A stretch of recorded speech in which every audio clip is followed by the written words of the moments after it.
আসসালামু আলাইকুম বন্ধুরা, আমি ডাক্তার ফরহাদ হোসেন আছি আপনাদের সাথে। এই মুহূর্তে যেখান থেকে আমার এই ভিডিওটি দেখতেছেন, আপনাদের প্রত্যেককে জানাই আন্তরিক ধন্যবাদ এবং আন্তরিক কৃতজ্ঞতা।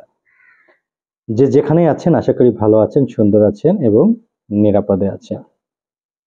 আজকের এই ভিডিওর মাধ্যমে যাদের অসাড়ে বীর্যপাত অর্থাৎ যাদের বীর্য ধারণ ক্ষমতা কম, বীর্য ধরে রাখতে পারে না, তাদের জন্য ঘরোয়াভাবে অ্যাপ্লাই করার মতো ৩টি হোমিওপ্যাথিক ঔষধ নিয়ে আলোচনা করব।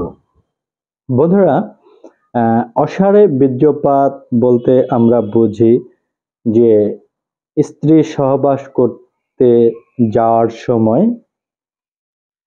স্ত্রী সহবাসের পূর্বেই বা পার্টনারের সাথে ইন্টারকোর্সের পূর্বেই কারো বীর্যপাত হয়ে গেল, এটি হচ্ছে অসাড়ে বীর্যপাত। অথবা ইন্টারকোর্স কালীন 30 সেকেন্ডের মধ্যে বীর্যপাত হয়ে গেল, এটি হচ্ছে অসাড়ে বীর্যপাত। এই সমস্যার উপরে 3টি হোমিওপ্যাথিক ঔষধ নিয়ে আলোচনা করব। নাম্বার 1, ক্যালিবাইক্রম। যদি মল ত্যাগের সময়ে অসাড়ে বীর্যপাত হয়, অর্থাৎ টয়লেট করতে গেছে, টয়লেটের কষা চাপ দেওয়ার সাথে সাথে লিঙ্গর মাথা দিয়ে অনেকগুলো বীর্য বের হয়ে যায়, এটিকে অসাড়ে বীর্যপাত বলা হয়, স্পার্মাটোরিয়া। এরকম লক্ষণে ক্যালিবাইক্রম নামে একটি হোমিওপ্যাথিক ঔষধ আছে, যেটি অত্যন্ত কার্যকরী। যদি কারো অসাড়ে বীর্যপাতের কারণ কনস্টিপেশন বা টয়লেটের চাপ বা প্রস্রাব করতে গেছেন, চাপ দিচ্ছেন হয়, সেই ক্ষেত্রেও ক্যালিবাইক্রম, প্রস্রাব করার সময় চাপ দিলে যদি অসাড়ে বীর্যপাত হয়, ক্যালিবাইক্রম ঔষধটি ভালো কাজ করে। অনেকে বলে যে ভাই, স্ত্রীর সাথে কথা বলতেছি বা পার্টনারের সাথে কথা বলতেছি, আমার বীর্যপাত হয়ে যাচ্ছে।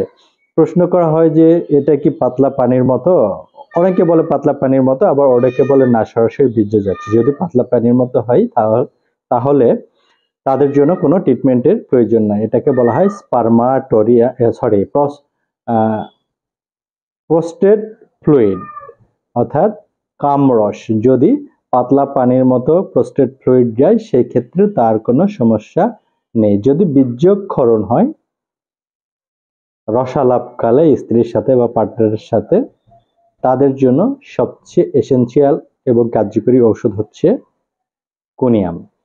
খুবই কার্যকরী হোমিওপ্যাথিক ঔষধ। নাম্বার 3, অনেকের ক্ষেত্রে এরকম কমপ্লেন হয় যে কথা বলি নাই, আমি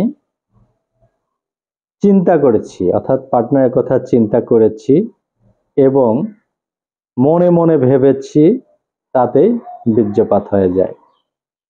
এই লক্ষণে সবচেয়ে ভালো কাজ হচ্ছে অ্যাসিড ফস। এই ঔষধটি এই লক্ষণে সবচেয়ে ভালো কাজ করে। সাধারণত যাদের ধ্বজভঙ্গ বা ইম্পর্টেন্সি, এটিকেই বলা হয় ধ্বজভঙ্গ, যাদের ধ্বজভঙ্গের সমস্যা, তাদের জন্য অ্যাসিড ফস খুবই কার্যকরী হোমিওপ্যাথি রেমেডি। বন্ধুরা, আজকের ভিডিওতে 3টি ঔষধ সম্পর্কে বলেছি। এই 3টি ঔষধের যে কোনো একটি লক্ষণে ঘরোয়াভাবে একটি ওষুধ আপনারা অ্যাপ্লাই করতে পারেন। অ্যাপ্লাইয়ের নিয়ম বরাবর ভিডিওতে বলা হয় 1 থেকে 2 ফোঁটা 3 বেলা খাবারের আগে সামান্য পানি সহ। গ্লোবিলে করে হলে 4টি করে বিল, 3 বেলা খাবারের আধা ঘন্টা আগে সামান্য পানি সহ খেতে পারেন, অথবা চুষে চুষে খাওয়ার পর একটু পানি খেলেই হবে। আজকে পর্যন্তই। ভালো থাকবেন, নিরাপদে থাকবেন। আমার ফেসবুক পেজ এবং ইউটিউব চ্যানেল, যেখান থেকে এই ভিডিওটি দেখবেন, পেজে হলে লাইক দিবেন, ফলো করবেন, ইউটিউব চ্যানেল হলে সাবস্ক্রাইব করে সাথে থাকবেন। আল্লাহ হাফেজ।